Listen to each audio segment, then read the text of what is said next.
Всем привет! Мы продолжаем ретро-рубрику канала, рассматривая старые модели, снятые с производства, и в сегодняшнем видеоролике я хочу вам показать один из моих любимых советских грузовиков ГАЗ-51А. Модель в масштабе 1 к 43 от производителя Deep Models. Этот автомобильчик очень старый, уже давно снятый с производства, у него был довольно большой тираж, поэтому до сих пор он встречается в открытой продаже, и свою модель я приобрел в коллекцию в одном немецком магазине за 100 евро. Цена довольно высокая, но тем не менее мне очень хотелось именно классический бортовой грузовой автомобиль, поэтому я приобрел эту модель, но, к сожалению, она ко мне пришла с существенными дефектами. И пока что вопрос, что с ней делать, или отправить ее обратно, или пытаться ее отремонтировать своими силами. Дефекты я вам тоже покажу, не распаковывал еще сам дисплей-кейс. Коробочку мы тоже посмотрим. И Deep представил эти автомобили в 2011 году. Тогда поступило в продажу два варианта окраски. Первая модель, которая вышла в апреле месяце, была с кабиной песочного цвета, а темно-зеленый грузовик поступил в продажу в октябре. И сложно сказать, сколько на то время стоили эти грузовички. Как-то новинка тогда обошла меня стороной, были другие приоритеты. И вообще ГАЗ-51 до Дипа особо никто и не выпускал. Конечно, были модели ручной работы разной степени копийности. Также чуть позже стала появляться журнальная серия от издательского дома Де Агостини. И, кстати, хочу отметить, у них был вполне хороший ГАЗ-51 и был автомобиль марки Люблин, который внешне не сильно отличался от советского экземпляра. И также начали появляться модели от бренда Наш Автопром. Но машины от НАПа я не стал приобретать в свою коллекцию по ряду причин. Во-первых, они слишком упрощены, а во-вторых, НАП пошел по пути ближе к детским игрушкам. И это тоже немножко огорчало. Из более современных брендов я могу отметить мастерскую Sarlab, у которой вполне качественные масштабные копии, очень интересные надстройки, но модели от этой мастерской стоят значительно дороже, чем готовая продукция Deep Models, и опять же, эти модели сложно найти в открытой продаже. У них мизерные тиражи, и в основном они встречаются только в российских магазинах. И довольно сложно покупать эти модели, если ты живешь за границей. Давайте распакуем коробочку, посмотрим на этот грузовичок поближе. Для сравнения я вам приготовил еще одну машину ГАЗ-51А, только в пожарном исполнении, и вы в комментариях можете написать, что следует сделать с этой масштабной копией. Отправить ее обратно в магазин или постараться отремонтировать своими силами. И, кстати, я знаю, на эти модели продавали отдельно комплекты переднего моста. Как раз у меня сломалась одна из осей, и я вспомнил, что был разговор на одном форуме по этой проблеме, но совсем она вылетела из головы, и только вспомнил, когда уже получил данную модель.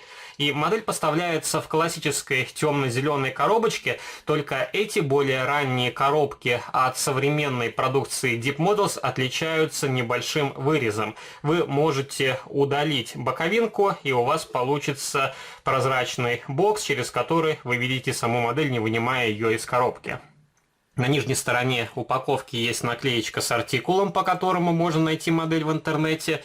Различная информация, которая касается данного бренда. Эти машины изготовлены в Китае. Также есть страничка, на которой тоже раньше была актуальная информация, но заходил на сайт Deep Models, сейчас у них особо нету обновлений. И модельку я уже из коробочки вынимал, но еще не распаковывал. Также модель поставляется в страховочном пакетике, чтобы не поцарапался дисплей-кейс. И вы можете видеть, у моего грузовика отломилось колесо, также соскочила рамка из фототравления на переднем стекле и немножко погнулось зеркало заднего вида.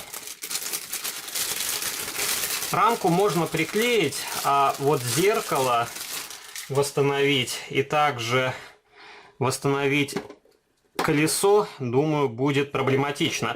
С зеркалом такая проблема, то что оно приклеено изначально не очень аккуратно, и ножка здесь очень тонкая. Если пытаться ее выпрямить обратно, она может попросту сломаться. А так у грузовика прекрасная покраска, очень жизненный темно-зеленый цвет. На дверках есть логотипы предприятия.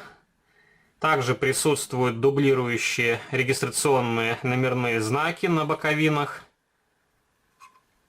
Сзади написано «Не уверен, не обгоняй». Очень симпатично выглядят задние фонари, они из прозрачного пластика. Есть цепное устройство, правда, оно не функционально. Очень симпатичные покрышки, также вполне хорошие колесные диски. У этого грузовичка изначально был поворотный передний мост, но на моей модели он уже не поворачивается, потому что отсутствует колесо. Также вполне хорошая светотехника спереди. На бамперах сделали белые треугольнички. Тоже добавляют модели более жизненный вид. Замки на капоте, на мой взгляд, немного переразмерены, хотя они не сильно бросаются в глаза. И также у грузовика можно рассмотреть, как окрашена панель приборов. Правда, стеклышки бликуют, и на камеру, я думаю, вы особо интерьер этого грузовика не рассмотрите. И мне всегда нравилось то, что у Дипа на кузове сделана фактура досок. Многие люди говорят, что она не в масштабе, портит вид, но я считаю, в таком виде кузов смотрится более правдоподобно, нежели голые борта, как у производителя SSM, Автоистория и других российских брендов. Единственное, петли здесь тоже переразмерены и слишком выпирают за габариты кузова. Могу вам показать само колесико. И здесь как раз видно, сломалась металлическая часть. И также еще один кронштейн. Колесико здесь, скорее всего, не на шарикоподшипнике, а просто на защелке. Но, тем не менее, оно вращается довольно свободно. И можно посмотреть, как выглядит протектор у покрышки. И давайте покажу вам пожарный вариант, тоже не совсем удачный. И проблема с этой моделью, то что у нее надстройка сделана из полимера, и также из полимера сделаны поручни. И из-за того, что материал дал усадку, поручни искривились.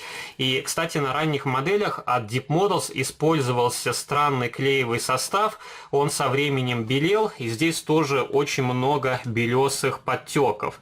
И это тоже портит восприятие от этой вполне хорошей и узнаваемой масштабной копии.